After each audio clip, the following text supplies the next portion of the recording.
Good morning, everyone. Welcome to the Housing, Communities and Local Government Select Committee. I'm Florence Eshalomi, the Chair. Can I ask my committee colleagues to introduce themselves, please? Sarah Smith, Member of Parliament for Hyndburn. Mayor Ellis, Member of Parliament for Ribble Valley. Nashaba Khan, Member of Parliament for Gillingham and Rainham. Joe Powell, Kensington and Bayswater. Will Forster, Woking. Lewis Cock and Broxford, and I'm also a Hertfordshire County Councillor as well. Jared Mahinger, South West Hertfordshire. Just for Hansard, could our guests introduce themselves, please? Catherine. Catherine Adams, Director of Building Systems and Insight at Ministry of Housing, Communities and Local Government. I'm Alex Norris. I'm a Member of Parliament for Nottingham North and Kimberley. I'm the Minister for Building Safety and at some point today, Fire. I'm Ben Llewellyn. I'm Interim Director General for Buildings, Resilience and Fire. Thank you very much for coming to the committee this morning. So obviously the government's published their second response and the final phase of the Grenfell inquiry, and that inquiry, as you know, looked into the cause behind the fire, the really tragic fire that killed and took the lives of 72 people. We had a really powerful meeting 2 weeks ago with Grenfell Next of Kin, Grenfell United, London Fire Brigade and some other specialists within the building safety sector, just looking at getting their concerns firsthand. The 14th of June this year marks 8 years of the anniversary of Grenfell, and it's really important for us to look at what next, what the government are going to do. We know that across the UK there are still buildings with cladding around them, and we just wanted to delve into some of those areas which comes under the department's responsibility this morning, Minister. I just want to start with an opening question. One of the key issues that comes up time and time and again when we discuss Grenfell is around the stigma around social housing, the stigma of social tenants not being heard, often going ignored. This was detailed in the Phase 2 inquiry, the fact that tenants were not believed when they raised valid concerns. Why do you think, Minister, that these voices continue to be ignored, and how can we ensure that in the future going forward we will listen and most importantly act on those vital concerns from tenants? Thank you, and thank you for having me this morning. I mean, that's a characterisation I recognise from my own mailbag still, as I suspect colleagues will too, that still it seems too hard for tenants to get the change that they need or to be listened to, and that for organisations that either that's seen as perhaps inconvenient or seen as perhaps not important to them. I mean, that has to change. I don't think it's a surprise that I would say that social housing is a particular priority for this government.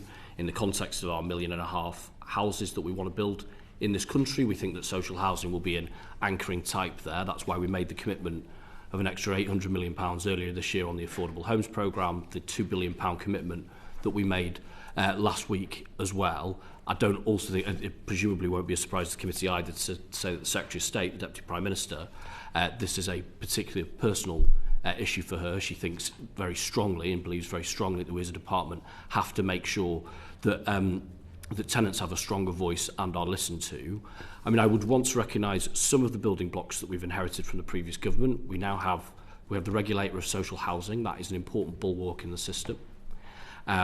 Just on the regulator, do you think they're doing enough to work with social housing providers? Because when we had the regulator in front of us, she outlined that there was no mechanism for informing tenants when a new inspection had been published. Essentially, many of the tenants found out through press releases, those that are connected and found out on Twitter. Do you think that's a valid way forward for that regulator to be acting? I think we can't say that there is enough, if and as we still see the degree of complaints and dissatisfaction that we do, and we should be open to any and all ways of trying to close, whether they're feedback loops, but most importantly action loops. I mean, again, an important thing we've inherited from last April was around stronger consumer standards, so people have rights. But for me, the particular gap that needs to close is, and I think this probably speaks to the old trade unionist in me, if you don't know what those rights are and how to exercise them, how can you drive change? And that's why we're doing our 4 Million Voices campaign, which is to say those 4 million social tenants, you do have enhanced rights, there is regulatory oversight, and we now want to give you the skills and confidence to exercise that and to drive, therefore, that change within your organisation, both addressing your individual concern but also perhaps systemic problems as well. I think that's a very high potential intervention that, taken alongside an expansion of social housing, could mean that we can have a change moment on culture. Would you say that the regulators for social housing and housing ombudsman are swamped with cases? Because again, you'll see essentially a backlog. All of us as constituency MPs continue to receive concerns from tenants saying that they've forwarded their complaints, and the response back from both organisations is you'll have to wait to get a response back before your claim is assessed. I'm not sure I could make an assessment on swamped because I haven't had that conversation with them. But I can speak from the experience that says clearly people are feeling the need to escalate their complaints to them into a significant degree, as they do to ourselves. So the system obviously doesn't work yet. And one of those key signs that it will work is that actually that there isn't the same need to escalate because it's being resolved first time, with the very first contact with your housing patch manager. But at the moment we don't have that system, and that's the system we're trying to build. One of the issues that was raised with us in our first session was around the voices of bereaved families that are abroad. As again, you'll be familiar that the residents from Grenfell are very diverse. A number of them do not reside in the UK. How are we, as a department, how are you ensuring that the voices of next of kin family members from abroad are being included in any of decisions and discussions going on? Right from the outset, both myself and the Deputy Prime Minister made the conscious decision that we would meet with anybody in any format they wanted, in whatever way helped that access. So we do big group sessions, we do smaller, facilitated perhaps some food round table type activities, we do individual meetings. For people who don't live in this country, I've done virtual meetings, and for people on different continents. We'll meet in the evening, we'll meet in the day, we'll meet at weekends, because we do want to get that voice. I think there's no doubt that we need to make sure that our systems are good enough that we know where everybody is and how they want to be engaged with, and I think that is still something we haven't fully achieved yet. But from our perspective, we will do whatever it takes to have that quality engagement and that direct relationship that individual needs, so that they can express their views about whatever aspect of the future. Were they all engaged before the decision to bring the tower was made? Well, this is something I've reflected on, and the Deputy Prime Minister's reflected on a lot over the last few weeks. I want to say candidly, I believe yes. As I say, our answer to everything was yes. Our attempts were, as I say, to have the broadest possible range of engagement moments. That's on top, of course, of the inbound correspondence that comes in and came in directly.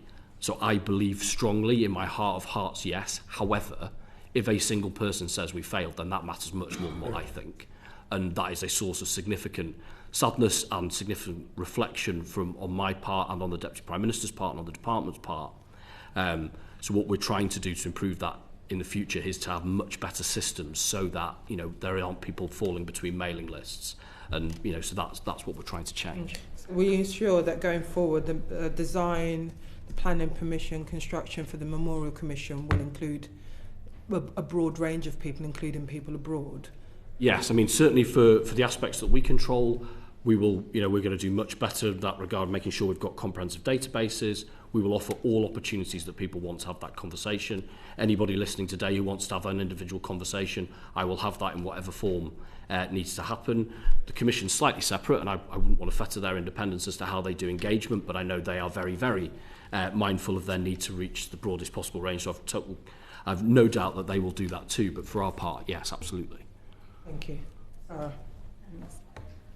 So obviously this is back in the news just in the last couple of days, linked to what I'm about to ask about, but when will the government make a decision on whether it introduces the national oversight mechanism for overseeing the implementation of recommendations from public inquiries? Because we've heard certainly very compelling evidence on this committee about the need for that to ensure that people can have trust in implementation in the future. So, I mean, the oversight mechanism is something, exactly as you say, Ms Smith, that Grenfell bereaved and survivors, next of kin, campaign for compellingly, as do families affected by Hillsborough, by the infected blood scandal. I'm afraid, sadly, you could line up scandal and failure of the British state after scandal and failure of the British state there. For my part in it, the recommendation in the inquiry stopped at a publicly accessible database. We are delivering that. We've promised quarterly reporting on gov.uk and an annual report to Parliament, annual session in Parliament for colleagues to scrutinise us. The first report will go up at the end of next month, and that's what we're going to do there. The broader piece is being looked at, in the most central parts of government by the Cabinet Office. I know that there is a lot of interest in the Hillsborough Law and the implications for the duty of candour. In preparation for this session, it probably won't surprise you, I was asking colleagues about the status of that. I believe that's coming imminently. I can't speak to where that then finishes for the piece of work on the oversight mechanism, because that is a Cabinet Office-led one, but those calls are being understood and it will be addressed in the future in terms of what model the government's choosing going forwards. And why do you think that there's been such a delay on bringing this forwards, and why the government hasn't already committed to introducing it? Well, I mean, I can only speak for my own views on this, in that you want to get it right, first of all. This is a really important thing that people are putting a lot of stock into. You have to find the balance, it seems to me, between what yourselves are doing here with what Parliament will do all day, every day, and the relationship between the government and the electorate at election time, and then the transparency outside. And that is not an easy one to find.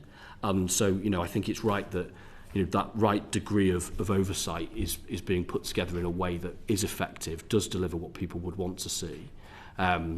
So I think that probably accounts to that.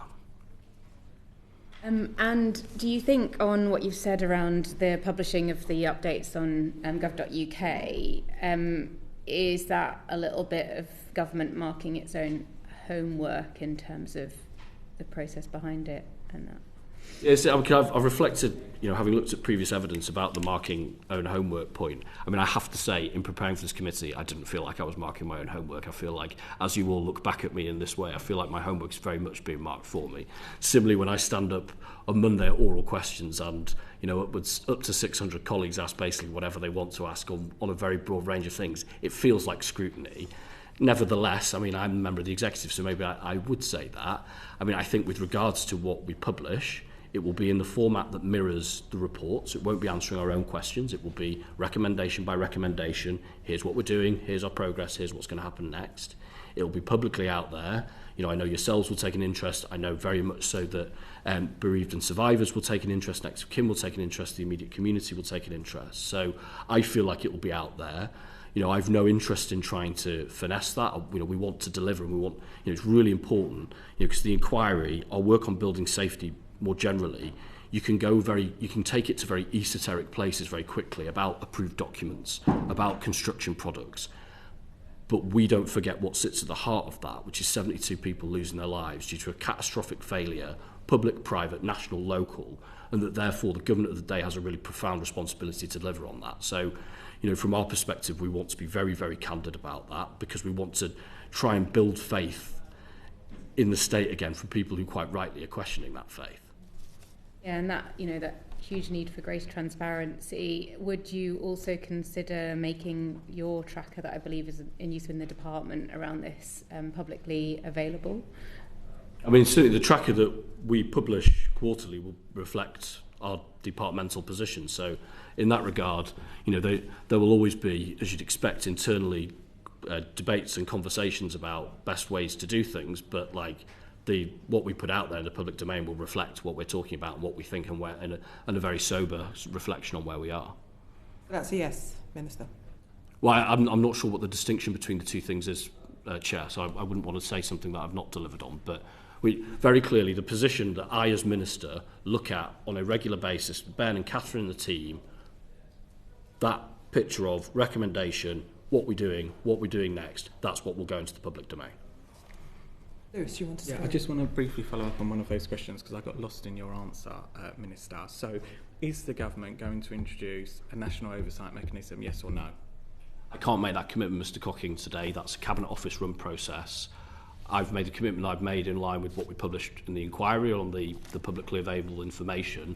The work is ongoing across government on the national oversight mechanism more generally. That's, yeah.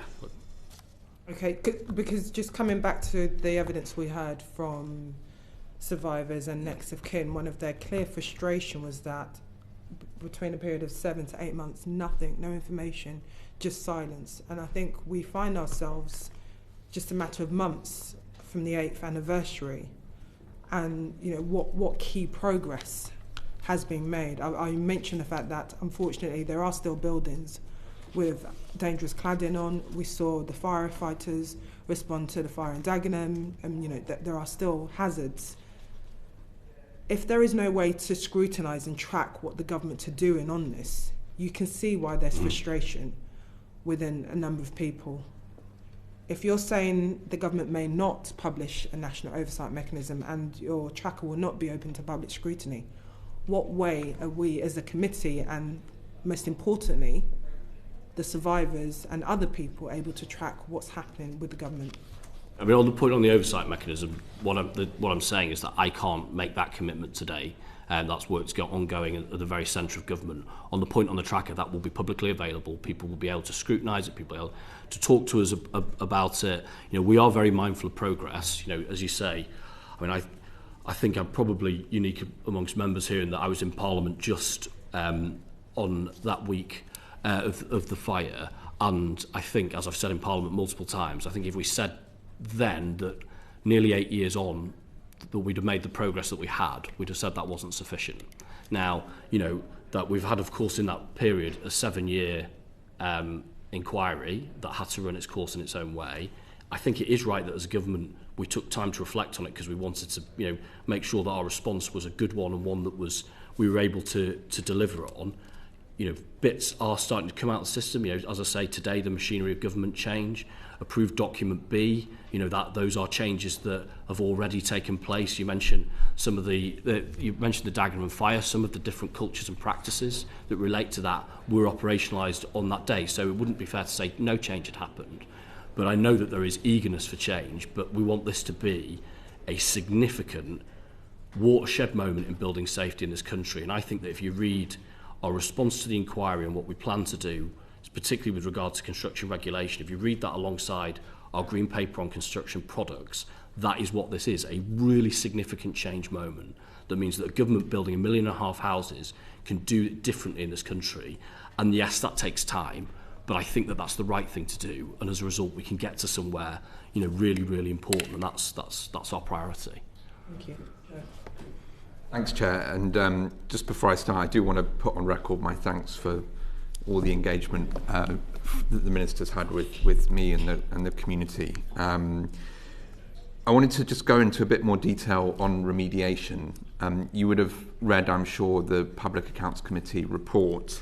They say there is still unacceptable levels of uncertainty and a lack of action in resolving the cladding crisis, and that they lack confidence in MHCLG's current capacity, current activity will be sufficient to effectively tackle, effectively implement the new plan. A journalist who's covered this said today, 10 buildings a month are being completed. That will take 75 years at current trends. So how confident are you that all high-rise residential buildings with unsafe cladding will be remediated by the new deadline of 2029? And what are you doing to speed up the process? So when I took over as Minister, I inherited a trajectory where remediation was going to, the effective remediation of buildings in the way that you talk about was going to take us into the 2040s.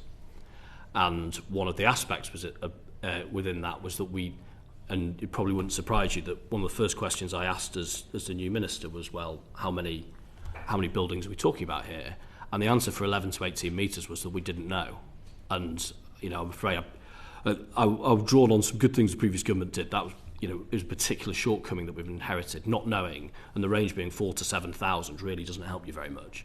So we are in overdrive, to say the least, to crunch that number on 11 to 18 metres. Similarly, we've made significant progress and enhancements to develop a contract, which means that we're now going to be getting into a phase where those buildings are being done not even by the end of the decade, which is the target set, but much sooner than that. We will move into the phase where we get past the buildings and the people who are willing to do the right thing and have to be a lot harder on enforcement. So that, again, will be part of our approach. But all of this was consolidated in the acceleration plan that we published in December. I think that demonstrates a marked acceleration on the default trajectory that we inherited. I read closely what Pete Apps said in the last day or so. I mean, the challenge for me, and this, again, we'll respond to the PAC report in the way that you'd expect us to. The choice that we had as a government was not between the trajectory we inherited, which was one that just simply wasn't good enough, and a model that meant that we could click our fingers and that would change. The best available was the one that we've got, and that's what we're working to. And part of the challenge, I read closely Pete's suggestion, for example, and it's not uncommon, not out of the suggestion of other ways that when people suggest we could do this differently, it starts with, well, if the government's willing to front out, untold tens of billions of pounds, or in this case up to 16 billion, I think was the number Pete used, then things could be resolved much more quickly, and that in some way that could be recoverable later in ways that frankly I don't think were that clear. I don't think that that's an alternative model. So what the assessment I made as Minister, and I know that this, there'll be people who challenge this, and I absolutely respect that this was the best acceleration available, and that's what we're putting all our efforts into. Within that remediation plan, you did specify additional legislation may be needed, and that obviously might include primary legislation around, as you said, the kind of stick, if you like, around going building by building and getting it done. Could you give us an update of when you expect to bring that forward and what the main components of the legislation might be? And then a kind of secondary question around PEEPs. I know people are looking to when the regulations will be laid for mandating residential PEEPs in residential buildings above 11 metres. So kind of two questions there on legislation. Yeah, I mean, I might answer the second one first, if that's okay, because it's a slightly quicker answer. So PEEPs, we will lay the regulations in this coming quarter. Frankly, the hold-up is on my end in that I take responsibility for PEEPs from today, assuming the King is minded to move responsibility. And I want to look at them, and there are some people I want to talk about who have raised concerns first, and I think it's right that happens. But we will be laying those regulations shortly, so that is, as I say, in this quarter is when we will do that. With regards to legislation, I mean, there is already, it is the responsibility of an owner of a building to make sure it's safe. So there are things that can be and are used already. Part of the challenge, I think, has been a lack of heft in enforcement. So we're putting more money into enforcement, particularly via mayoral combined authorities and their local remediation plans that they're bringing forwards, working with us as a way of improving that. As the Prime Minister has said, as the Deputy Prime Minister has said, nevertheless, there is likely to need to be backstop legislation for those who just simply won't do the right thing. Now, obviously, you don't want to rush to that element, but that is likely to be part of our approach. I mean, future legislation obviously will be announced in the usual way. I can't make an announcement today on dates for that sort of thing, but just the goal of the legislation is.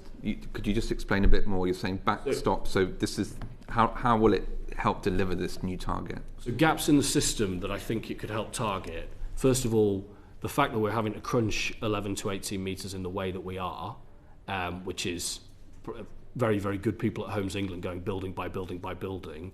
Over 18 metres is an obligation for a building owner to say, hey, I've got an over 18 metre building and this is the nature of its external walls. The same should apply for 11 to 18 too. Similarly, simplifying some of the enforcement powers would be an option for that sort of legislation. But in the end, it's the size of your backstop to say what the final consequences are for people who won't do the right thing, and the degree to which government could step in. Another timeline question. So the proposals in the construction products reform green paper, the consultation closes, I think, 21st of May. What's your timeline following that for implementing the proposals? I really, really want to get on with this. That's the reason for a sharp 45-day consultation. The green paper reflected long-running conversations with industry. This is, I think Philip White said it in the previous panel, that products is kind of a bit of an underpriced element in the safety regime. I think people would be surprised that a third of construction products in this country are covered by regulation. That's quite a big old gap. We have to move quickly because the European Union's moving, and the BSI have had their involvement in some of the standards development there. But product manufacturing is a big part of our economy. Of course, all those questions around internal markets that members of previous parliaments are so used to hearing about. So we have to make a quick decision there too. So this will not be a green paper that then goes to well, the government's going to reply to it in due course. We're going to get on with this and press on with this because it's really important. And one final thing on remediation.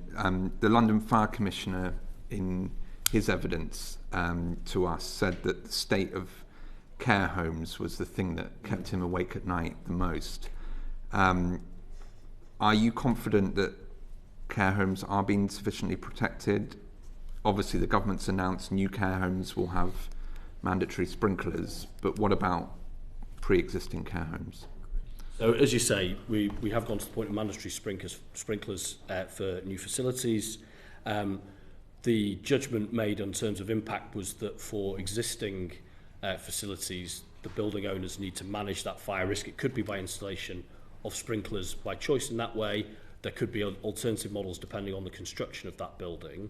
Of course, this would take us into the PEEP space as well in the not too distant future. So I think that combination is how we can be assured of a safe regime in care homes. Thank you, Minister. As you seek to accelerate the remediation, would you say it's a fair assessment to say that there isn't remediation for those leaseholders who are caught up with non-cladding defects, non-qualifying leaseholders who are still having to pay in excess of hundreds of thousands of pounds for defects and buildings that they bought in good faith? Leaseholders who this April will see their bills go up, their service charges go up, insurance premiums go up. Leaseholders who have no clarity on fire risk assessments, external wall survey assessments. We saw the scandal with fake EWS1 surveys. What hope and what remediation will those leaseholders be getting? The most important things for anybody living in those buildings is the remediation of them. And the right day for that was yesterday, or the right day for that was 5 years worth of yesterdays, and we acknowledge that. I can only speak to what I've said earlier in the terms of we are trying to bring that forward for all buildings to its the quickest practical level. That's where we start.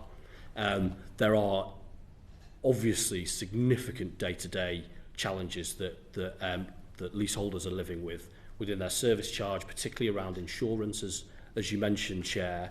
We committed in the RAP that we would be working with the insurance industry to see what we might be able to do to reduce premiums. That process has started. I'm talking directly to the insurance industry, as officials are too. So we're looking around the time of the SR. We will have a refreshed RAP at that point that will feed back on that point to hopefully provide some relief in that regard. The point on EWS1 forms, that's a lender's tool. That's not a fire safety certificate. What I would encourage people to do, there is publicly available the mortgage lender panel that says they will take alternatives such as acceptance into a government scheme, such as a leaseholder certificate, other than that EWS1 form. So I point to that. On the point on, and this is one that's one of the most challenging questions for someone sat in my chair, qualifying, non-qualifying leasehold, and that fundamental question about where burden falls. And I think the threshold, I have to say this candidly because I think it's important to, the threshold that says you can own 3 properties, which basically means your own property, but you may have had circumstances change, an unexpected child, unexpected caring responsibilities. You can become an accidental landlord really easily into 2 properties, maybe even into a 3rd one. Beyond that, that seems to me the sensible level of personal protection. So that's why I've been pressed by campaigners to look at that. We have looked at that closely. I have to say I'm not planning huge changes in that regard. But you'll continue to engage with organisations and campaign groups like End Our Cladding Scandal on this? Yeah, I meet with them on a frequent basis. Next time I'll see them will be Thursday morning, Thursday mid-afternoon. But just on the final point on non-qualifying leasehold, there is the enduring question of the in perpetuity status of non-qualifying leases. I have to say that the original intention I can kind of understand in the sense that actually once remediation is done, it's essentially moot. But I think that in a market, it may not quite work that way. So we're looking very closely at what we might be able to do to perhaps try and sunset that. Thank you, Chairman. Mark Reynolds, who's the Chief Executive of Construction Leadership Council, told us previously that it's taking up to 11 months or 48 weeks, so pretty much a year, for the building safety regulator to sign off on the safety of housing schemes. Do you think we, as a country, particularly you as a government, are getting the balance right between making sure residential buildings are as safe as possible, whilst not undermining the 1.5 million new homes by the end of this Parliament? And then how are you going to look to tackle the delays in the building safety regulator's ability to sign off the safety of buildings? For example, should it focus on issues where there's the most life-critical, dangerous cladding? How are you going to review that going forward? I mean, this is a conversation I'm having on a weekly, sometimes daily basis with the industry. We have a significant target, 1.5 million new homes in this Parliament. Prime Minister's been clear, Deputy Prime Minister's clear, we're very clear as a department. That is not in contest with building safety. That is not seen as a trade-off. That's not seen as a negotiation or a bargain. We have to have a safe regime. It is right that sometimes, it is right always that the process of going through the BSR for those applications feels like those are hurdles to clear. Those are hurdles to clear. Those are hurdles for constructors, for owners to say this building we're building is safe and that in 15 years' time our successors aren't sitting here having the same conversation about remediation. I would defend that principle really strongly. The quid pro quo for that is that operationally we need to make sure that the BSR's processes are as good as possible to make sure that that process isn't any longer than it needs to be. I'm not sure I'd quite recognise the characterisation in terms of that length of time. It has come down, and we'll get reporting in the next couple of days around the end of year performance on BSR. I meet with them on a 3 weekly basis. We talk about performance all the time. We've put an extra £2 million into the operations of the organisation to try and improve that. I mean, it's quite interesting actually, of the time that they have available, they often lose about half of it in the establishment of multidisciplinary teams, and that is getting together their people, the council's people and the fire and rescue people. So we've got to concertina that down, and there's some very interesting ideas that Andy Rowe, Mr Powell mentions, and others have brought forward in concert with the Fire Chiefs Council, in concert with the BSR, around ways to do that, and we're working with them on that. So for me, it's a little bit of both. The process does have to feel onerous because it's a real check and balance, but we do need to make sure it's the best possible one that it can be, that promotes safety, but also helps houses get built, and that's very much the goal we're working in service of. Okay, no, thank you for that. Are you going to commit to providing the building safety regulator the ability to address building safety issues directly with organisations and employers rather than the current building by building approach? And I suppose finally, have you been lobbied to try to speed this up? Obviously the government's planning infrastructure bill is to speed the process up to building new homes. The numbers, as you said, that you dispute, but they came from Mark Reynolds, that's almost adding an extra year on to a delay. It can take a year to get planning permission, sometimes via appeal even longer. You then have like a year for mobilisation. You're then adding a further year for this. You're quite right, building safety is an absolute priority, but effectively, if someone thinks of a scheme now, you're adding 3 years to it, which surely destroys the 1.5 million target. I mean, absolutely, we cannot have this component of that process take a year. I totally agree. It's weeks, not year. In terms of lobbying, I am engaged very frequently by the industry. I get a lot of correspondence from them. I signed a letter off back to one of the developers only yesterday. But as I say, the onus for me is on making it operationally as strong as possible. We should give, I think, some regard to the BSR in that they're a relatively new organisation. This is a relatively new process, and the trajectory is improving. So perhaps I shouldn't dispute the characterisation, but I would say that I would say that the trajectory is getting better than that, and the reality today isn't quite as stark as that. I think that's a fairer way to put it. Forgive me for that.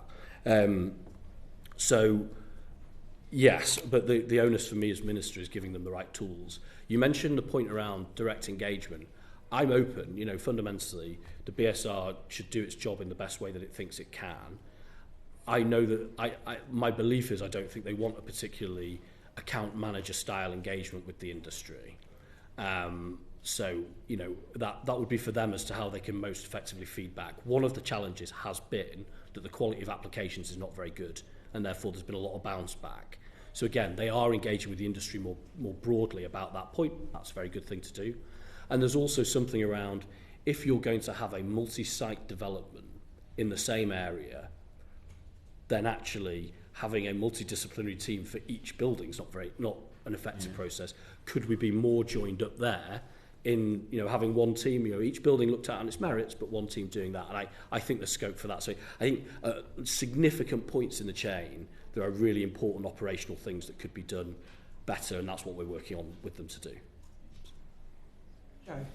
Just a follow-up question on the target of 1.5 million homes and building safety. I'm sure you will know that the starts for new social homes have dropped significantly, 90% in London, 39% nationally. Something we've heard from the National Housing Federation and others is that the cost of remediation, particularly for housing associations, is a significant component. There are lots of other reasons why that's happened, but it is a significant component. And their research that you would have seen released yesterday suggests that 91,000 new social homes could be built with the cost that they're expected to pay for remediation. Why do they not have full and equal access to the Building Safety Fund, and is that something the government will consider doing? Yeah, I mean, it is important to say that those organisations can access Building Safety Fund previously, Cladding Safety Scheme, but I accept, because they've said this to me directly, what they have to do in order to do that, which is to say that the cost would make their entity unviable. I can understand why that's not a very attractive prospect. And I read that report too. I recognise totally that characterisation that quite rightly those organisations are putting health and safety first. You'd expect any organisation to do that. But it is no doubt having a limit on our ability to build social housing. So we are looking very, very closely at that ahead of our RAP refresh. Social housing will be a major theme of that.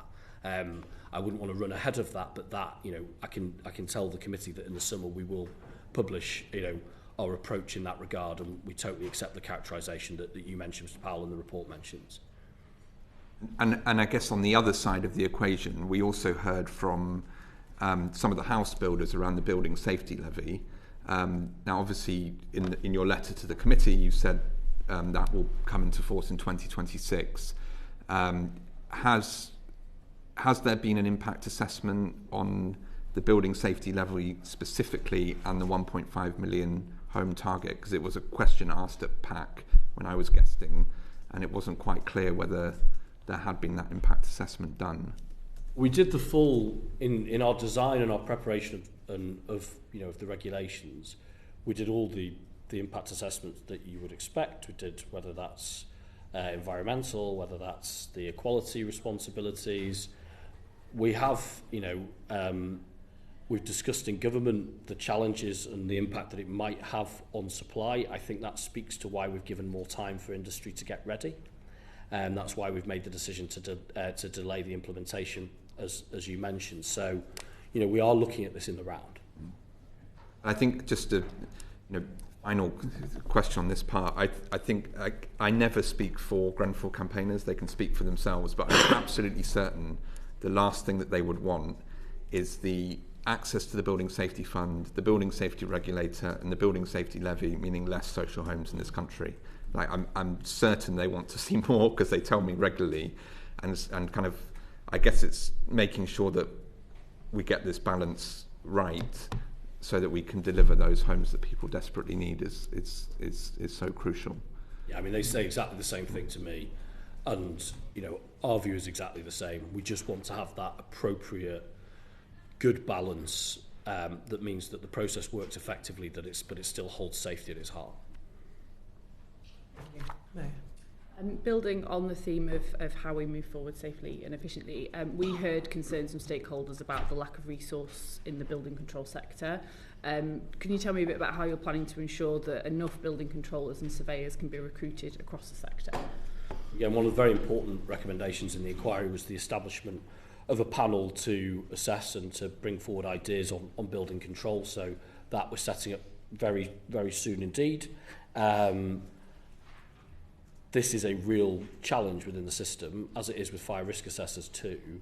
Unless you've got high quality, enough available building control professionals in an environment where they don't have conflicts or perhaps perverse incentives within it, you're not going to have a safe environment. So we're highly motivated at this space. You know, money has been put in previously in order to develop more building control professionals. It may well be that we have to do more of that. Like the sadness for me in this, and as I say, when I was meeting with the combined authorities yesterday on this topic, on the topic of remediation, like the sadness is these should be brilliant careers. Like these are great careers in building control, problem solving, varied. You could work for yourself if you want to. It's skilled work. It's important work. But we actually have a workforce profile that means that, you know, not only do we have problems now, but we will have very significant problems if we don't act now. So for our part in that, you know, I think we have to be playing an important part in workforce planning. I don't want to run too far ahead of what the independent panel on this reports, but that for me, I think is really important, that we are developing enough people to be filling these roles in the future, because they should be great jobs. Thank you. You mentioned very soon. Could you give us a bit more indication of when you expect the independent panel to be appointed? I expect the chair's announcement to be any day now. Can I just say it? It's easier if I just say it. It's going to be Judith Hackett. I keep telling people, so it's never clear whether we announced it or not. So we've asked Dame Judith Hackett to chair it, which she said that she will. We're now pulling together people who will sit on it, and I know they want to get on with it. We want to get on with it, and yeah. Right. Can you appreciate you're still sort of working this through, but can you tell me a bit about the sort of the criteria and experience you've looked for when you've been appointing members of that panel, and also whether their role will be purely advisory, or will the government have to accept their recommendations? Well, it would be advisory in the sense that it's not statutory. We've largely asked Judith to convene her own team. I know from my conversations with her, she leads, again, when you had Philip White here, Philip was about to go on to a session with the Industry Responsibility Group. I get their name slightly wrong there, but the group of the coalition of the willing, as they call themselves, of people within the construction industry who want to raise and change standards. And there's an important point in here: for all our regulatory change, for all our legislative change, culture has to change in the building industry. She is going to pull her group of people from that group of people. So it will be senior leaders in the industry who have put their hands up and said that the industry needs to change. I think that's really positive. And just finally, how concerned are you that shortages in the workforce may negatively impact the government's ability to achieve its house building targets? Well, at the moment, I think that, you know, it's building control is keeping its head above water, like in its now. I'm more worried about down the line. So we need to make sure that we are growing and developing the workforce, and then having an environment where that practice is as safe as possible. That's what I'm, you know, particularly motivated by. Thank you, Minister. I think one of the frustrations across both leaseholders, tenants, and even us as MPs is around the fragmentation of construction safety industry standards. So many different bodies, and one of the key things in inquiry was around the fact that the arrangements under the construction industry was regulated, and it has become too, you know, fragmented in terms of, to the point where no one is willing to take responsibility. And I think that's the key area that we are hearing back to us in terms of prosecutions and any possible prosecutions and liability for what's happened. So way forward is that the Secretary of State has announced looking at a single regulator, which I think would be a welcome move. Can you just outline the remit for the single regulator, and how, we've just spoken about building safety regulator, how are they going to be different? So we want consolidated regulation. Our remit that we're starting from is the remit within the inquiry report. The only exceptions we've said to that, and this may be another line of questioning, but that we think that because of the potential conflicts of interest, that actual direct testing and certification should happen outside of the regulator itself. Beyond that, my starting principle is that it's everything in. And, you know, we're still having that conversation, whether it's with BSR, with OPSS. We're appointing a chief construction advisor in line with the inquiry recommendation shortly. That will help us then, that individual will help us to then engagement and publication of a prospectus on the regulator this autumn. But as I say, my view is a maximalist approach for that it should be as much in as possible for all the reasons that you mentioned, Chair. There's been too much fragmentation. That's led to a lack of accountability. We're going to have a new system, and that needs to be governed by strong central leadership. I think the word used by Peter Apps in the previous session was transformative. I totally share that characterisation, and we need to make sure that it is. So my belief is that it's everything in there. And that's good. And going back to what I mentioned around the frustration of survivors and next of kin in terms of the timeline, things are moving slow. What's the timeline for bringing forward this legislation to establish this single construction regulator? So as I say, the chief construction advisor will come shortly. That will then lead us to the prospectus publication in the autumn. That will then, not all of it will be legislative, but quite a bit will be legislative. We will then, you know, have to bring forward legislation. I can't, you know, run ahead of King's speeches in terms of sessions and similar, but we know we need to do this. Like, this is a real priority, so, you know, we want to get on with it. There'll be a consultation process, which we as a committee could probably feed into. Absolutely. You have an appointment process for the chief exec. You know, we will be looking very, very closely at what you report here as part of our development process as well. You know, the question, the outstanding question, I had this conversation with the Shadow Secretary of State, Mr. Cocking, as well, because he has a different view to me on this. I think pretty much everybody seems to be aligned around the themes that were in the report. The question comes down to whether colleagues think our assessment of the risk of conflict of interest in having a body that sets standards, assesses standards, certifies standards, all under one roof, whether that creates, as we believe, a conflict of interest, and that instead the spirit of what you're trying to achieve, which is that there are strong standards that you can confidently rely on, could be better delivered by those standards being set by the regulator, but delivered by bodies that they license because they've proven that they can properly and transparently test. That, I think, is the major question. You know, we've stated our view on that, and I will be very, very interested as to what the committee says, as I am as to what the opposition says, and others and the industry as we make our kind of final decisions on that. Do you have any concerns about the capacity of the new regulator?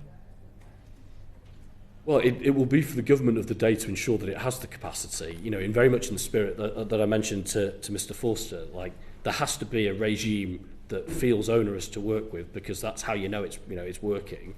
But there is a responsibility to everyone to make sure that within that that the processes are as good as possible, and that means sometimes you have to come forward with more resources, which is why we've put £2 million into BSR, for example. So that will be very much, I think, the conversation as we go.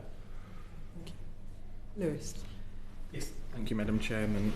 So we're going to concentrate on your new role with some aspects of fire. So can you just outline to the committee, obviously we've got a Minister for Police and Fire and Crime Prevention, and now you're going to take on some responsibility for fire. Can you just explain to us what you're doing and what's still left with them? So the machinery of government change that we've made reflects what was in the report. So that is the transfer of fire functions from the Home Office to MHCLG, so the building and safety and fire, as it has been, I mean, it has moved in and out, frankly, between MHCLG and the Home Office, are consolidated under one roof. The exception to that is the Home Office will still have oversight of the inspectorate, because obviously it's a joint police and fire inspectorate, HMIC FRS.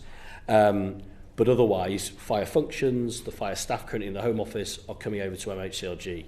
As I say, this is my day one in the role. We may still be minus an hour or two, because it's a decision that is presumed to be effective from today. But the functions are shifting to MHCLG, I think, is my short answer to your question.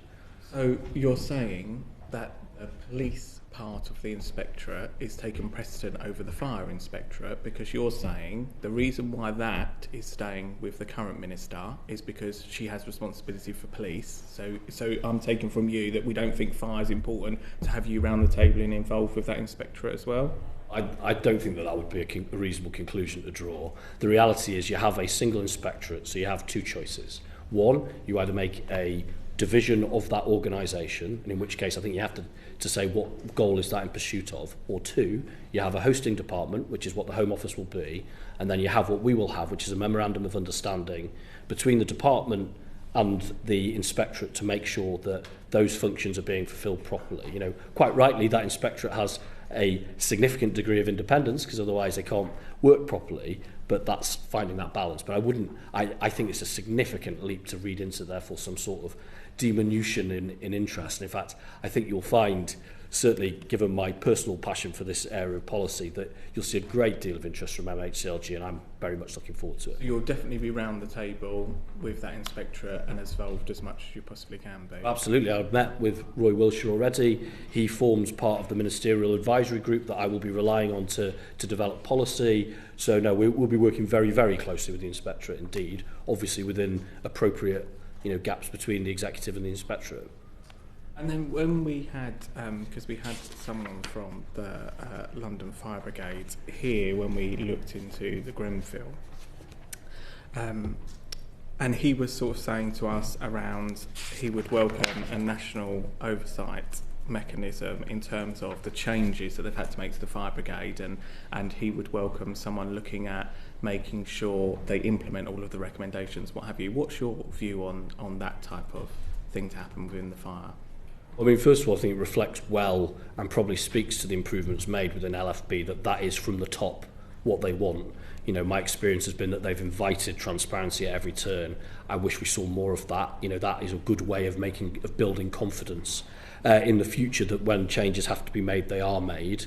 There is the broader conversation around the oversight mechanism as addressed to the chair and to Ms Smith, that will be decisions made at the very centre of government at some point soon. But I can see the value. But as I say, they've been able to do that without that oversight mechanism because they've shown that they wanted to change, and that's a really big start. Okay. Well, thank you. Thank you, Minister, for sort of robustly defending the shift of power and saying you think that the system can work as of tomorrow. The inspectorate, do you think it's sufficiently well resourced and balanced between the police and the fire service side of things? Are they able to do equal amount of police reviews as they are fire service reviews? So it is a 50-50 partnership or sufficient based on risk and demand? Yeah, I mean, so I wouldn't say that my personal view would be that it should be a 50-50 split because the size is different, the estate is different. We should always match up against risk. I know significant. I think it's I'm still a little bit in the foothills of this, I'll confess, but having looked at it, I think it's a third of the resources of that organisation goes into fire. The LFB is probably a very good example of this, that they have had a number, three that the Commissioner said when he was with you, inspections in recent years. So there's a lot of activity going on. There is a lot to do. Like one of the things that, I'm in danger of answering my own question, but there's a lot in fire to do, particularly around culture, that we need to know is changing. So that will be, one of those driving factors as well. But I don't have a concern, I have to say, about the inspectorate's formulation at this stage. As I said, this is reassuring, but you think a third of the budget and third of the inspections going to the fire is useful. Would you have a worry if it falls below a certain level? I would want form to follow function.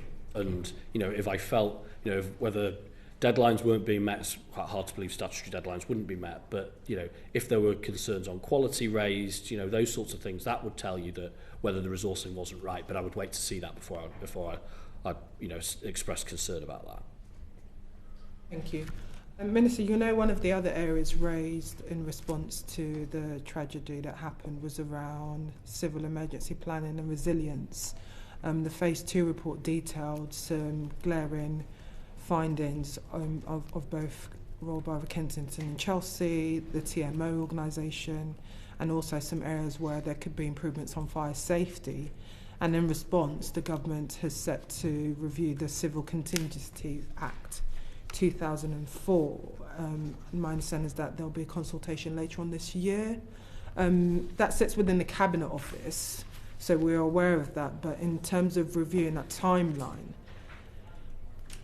are you able to confirm that MCHLG and specifically you were involved in that consultation and discussions with Cabinet Office colleagues? Yes, we're having those conversations in great detail. Prior to this machinery of government change, I already had responsibility for local resilience, so that linked to those local resilience forums across the country. There's a broader national resilience review in the context of the findings of this inquiry, in the context of the findings of the COVID-19 one. So yes, we've got a one government approach to this. I was slightly reaching for my notes, but my understanding on the CCA is that that's refreshed every 5 years, and that the next refresh point would be 2027. I will write to the committee if that is wrong, but that's my understanding. So these are very active conversations that are going on. Nevertheless, there are things in the inquiry that we've been able to get on with, particularly, the importance of how local resilience forums and Category 1 responders engage with their community and voluntary sector. Because we know this from the pandemic, right, that actually, when suddenly the chips are down, actually, communities who you reach out for because they know people, they have that local sensitivity, they care, all those wonderful things. It's how you harness that in the future so there's not just waited on for something to go really, really terribly wrong. Do you envisage any new burdens on statutory duty to, you mentioned the small voluntary organisations, in terms of Category 1 respondents? I think when you take it in the context of, obviously, the difficulties many local authorities and groups continue to face with their financial situation. I mean, I don't think new burdens necessarily is as much wiring the system up much better. Like, these organisations, I know it from my own town and my own city, are doing this anyway. It's just there seems to be that gap with statutory services that disappears immediately the moment there's a problem. But outside of that, we get stuck in, whether it's data, whether it's, these are community groups doing nice to have things on the side while the serious work's done by the statutory services. I think it was pretty clear in the report and our response to it that we think you could do much better than that. So, I think, as I say, it's that better link up and that, seeing the community as real, clear partners in response to crisis, I think would be a really positive thing. A follow-up on that, we heard from the Deputy Leader of Kensington and Chelsea about the changes that they've made specifically around resilience, but to come back to this kind of theme of oversight, obviously one of the concerns is that, within the, your reporting on gov.uk and the kind of oversight and scrutiny we have of central government, there are less tools to do that with a specific local council as parliamentarians. So how do you think the oversight of Kensington and Chelsea should be positioned with, both on resilience but also other recommendations that were relevant to them? I mean, to give you the assurance, Mr. Powell, I know you are doing directly as well, and as I know members of the council are, we are very, very interested in RBKC and its progress. The Deputy Prime Minister's met with the leader, as I have. I meet with the leader monthly. I'm meeting them again on Thursday to see progress. I think it's welcome that, because RBKC were not particularly referenced within the report part 2 in the way that central government were, but that they are not taking that as a reason to not change. They now have to deliver on that change, and the DPM, the Deputy Prime Minister, has been very clear with them that they've got a chance to become a model local authority in terms of how they engage with tenants and residents and address their needs, and they need to demonstrate that their culture's changing. I know they're doing a lot of work on culture. They need to demonstrate that that's working. The oversight question's a really important one. We do, as a department, we have our best value responsibilities. That's a very, very significant oversight power, as colleagues will know from their own communities. So, for assurance, we are very, very strongly engaged with RBKC to drive and their culture changes to make sure that the culture really does change, and they must deliver on that. Just on that, one of the other evidence that we heard in our session was around other respondents working on the local level. So yes, you've got the local authorities, but you have other bodies, including housing associations, where I think in evidence, Edward said that he felt that many housing associations still lack that scrutiny and oversight in terms of their response. What more do you feel that MCHLG could be doing with RSL providers? Yeah, I mean, I read very closely what Edward Haffan said in the previous session, and because he recognised as well some of the progress that had been made with the council, but the gap is exactly as you characterise it. For me, I don't think you can decouple it from the conversation that we had at the very start around quality and culture by those social housing organisations. You know, I'm a big believer in the maxim of kind of how you do one thing is how you do everything. Like, they've got to demonstrate that they want to listen to tenants, whether that's because they're getting repairs done or whether that's because they're safeguarding them in the case of an emergency. And we need to make sure that tenants have that confidence and those roots to speak up and speak out, and that's what we're doing around the 4 Million Homes campaign. So, you know, I think that answer is very much part of the answer from the beginning. Sure. Thank you, Chair, and thank you, Minister. We've just heard a little bit there about your conversations with RBKC, but the government has also said that it supports the recommendations directed to councils around improving their resilience, training and arrangement. So how are you going to ensure that councils are able to implement those changes, and particularly in terms of additional funding to councils to be able to carry out that expectation, given that a lot of them are already quite stretched when it comes to their budgets? Yeah, I mean, resilience is one of those, the finances of resilience is one of those really, really interesting and basically never talked about issues. I wonder if we interrogated Hansard, this may, I suspect, be the first conversation in quite a while on this point. Because for very, very small amounts of money, we do very, very big things in this country. And it isn't just the local authorities, it's the commitment of fire and rescue, it's the commitment of the local police, the commitment of all those Category 1 responders putting bits of money into the pot. So my belief, having had 6 or so months at this, is that we need to strengthen capacity. And this is a really tricky one. I was at the LRF Chairs Forum in Birmingham a couple of weeks ago, trying to land my desire to put more money in. We're willing to put more money in. We've put more money going into Trailblazers coming shortly to show some of the best practice in some of the bigger LRFs. But how do you put in central money? One of the things I'm enthusiastic about is a chief resilience officer. So that actually at the moment we're asking, whether it's your chief constable generally or your chief fire officer, we're asking them to also lead another organisation, an LRF, at the same time as leading the organisation they do. That's in a room, I've no problem with that because they are those kind of people. Outside that, how do they do that? And I think that more professionalised support, a chief resilience officer is a model that has been effective and can be effective. However, the anxiety with that is if we invest in professionalised support, partners will pull away and see actually that's the job done for the person who's the permanent member of staff, as it were. And if we then subcontract to an individual all that work, it won't work. So for me, we're trying to find that balance of getting more money and more resource and more capacity into the system in a way that doesn't lose the magic of the system, which is that ordinary day-to-day collaboration of Category 1 bodies that then drives keeping us safe at night. And that's the challenge. So as I say, we've got a Trailblazer model which is going to help demonstrate some of that best practice. Some great practice coming out of Greater Manchester, some great practice coming out of London, and it's how you scale that. And that's very much the exercise we're doing. And that feeds into the National Resilience Review, which was an earlier question. Thank you. So just so that I'm clear, so there is some additional funding here to be able to kind of back this up and give councils that support to deliver. There is on for the Trailblazer areas, okay. But at the moment that's where it stops. Thank you. And just following on from that, then obviously we've got the conversations around devolution and the role that. So what combined and mayoral authorities will play, and so what do you see their role being in terms of resilience planning going forward? And do you think that the plans around devolution what impact do you think they could have on this, or do you think there could be some potential risks and complications down the line when it comes to resilience and cross local authority working? Yeah, I mean, I think this is such a great question and such an important question of the day. We're now getting to the point where mayoral authorities in many parts of the country are well established over a long period of time. We obviously, year on year, every May, more come on stream. We're going to get to the point very shortly where the entirety of the north of England is covered by such bodies. Now, I don't want to break any rules. I can stay within Chatham House on this, but when I was talking to LRF chairs, I think it would be safe to say there's a degree of anxiety of inserting more politicians into their work. And there's good reason that operationally we wouldn't, and we would stop always short. But you would engage, as I know in Gillingham, with your police and your fire, just as I would in Nottingham.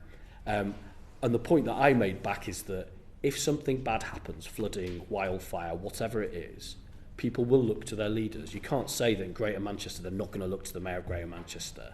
You know, successive mayors of the West Midlands, you know, Kim McGuinness in the North East, they're just going to. So that is a fact of life, and that is a good thing. That, you know, people looking for leadership, you know, people that we've invested a lot of power so that they can have collective leadership rather than, you know, pulling individual levers.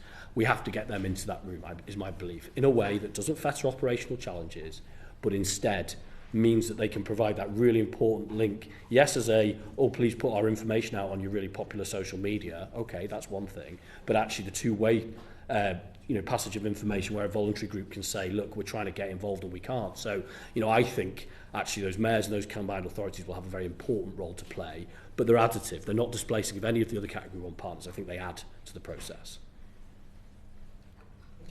Minister, thank you. I just wanted to come back on an area of questioning from my colleague, Mr. Cockin, in terms of fire services. You may be aware that the former Home Affairs Select Committee wrote to the then Home Secretary about the culture.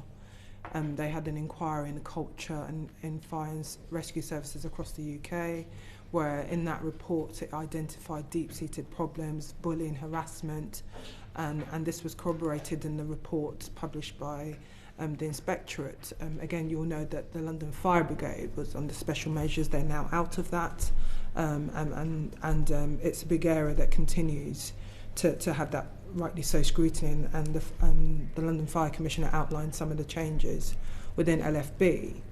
One of the recommendations which the government only accepted in principle was around an independent college of fire and rescue services. How do you intend to work with the Home Affairs Select Committee in looking at addressing the culture across fire and rescue services across the UK, not just in London? Yeah, I mean, first of all, very much drawing on that report. I think that report, I think that some of the reporting in the media as well around culture brought these issues to the fore. It was a priority for my predecessor, Diana Johnson, including both as chair of HASC and then as minister subsequently. Fire is an interesting organisation in the sense that, you know, we talk about culture in this building, say. It's one building with one group of people, generally on the same work pattern, and then obviously people who work in jobs that support that. On fire, you've got multiple watches. So you can have two really great watches with really positive cultures, and in the vast majority of the case, that will be the case. And then you can have a watch that has poor leadership and bad culture, and those can exist kind of separately. And that, you know, that is a challenge, detecting and changing that. Similarly, you know, colleagues will be aware that, you know, a significant portion of our firefighting capacity is retained firefighters. So people who actually come when they come on job. How do you set culture with those people? It's not impossible, but it's a different kind of challenge. So culture is, you know, for me, my sort of top three are it's culture, it is role of firefighter in the future because it's less chip pans and cigarettes and it's now more wildfire and flooding, and then wider safety issues with regards to firefighters, whether it's contaminants and or kit and those sorts of things. So on culture particularly, we now have, as we committed in the manifesto, we've got a ministerial advisory group which convenes the fire family to advise the minister. It's a very reassuring thing to have as a new minister. We've got a subgroup of that is driving us on culture, and we need to make sure we've got those right safeguards, people feel they can speak out, that action's taken properly when they do, and that, you know, is absolutely critical. Culture will be, I think, well, I know for me as a new minister, top of my inbox. So there won't be an independent college of fire and rescue? Oh, we are having... No, sorry, I totally missed it. No, we accepted that recommendation. We're having an independent college of fire and rescue. That's another bit of work that we're working with the advisory group on.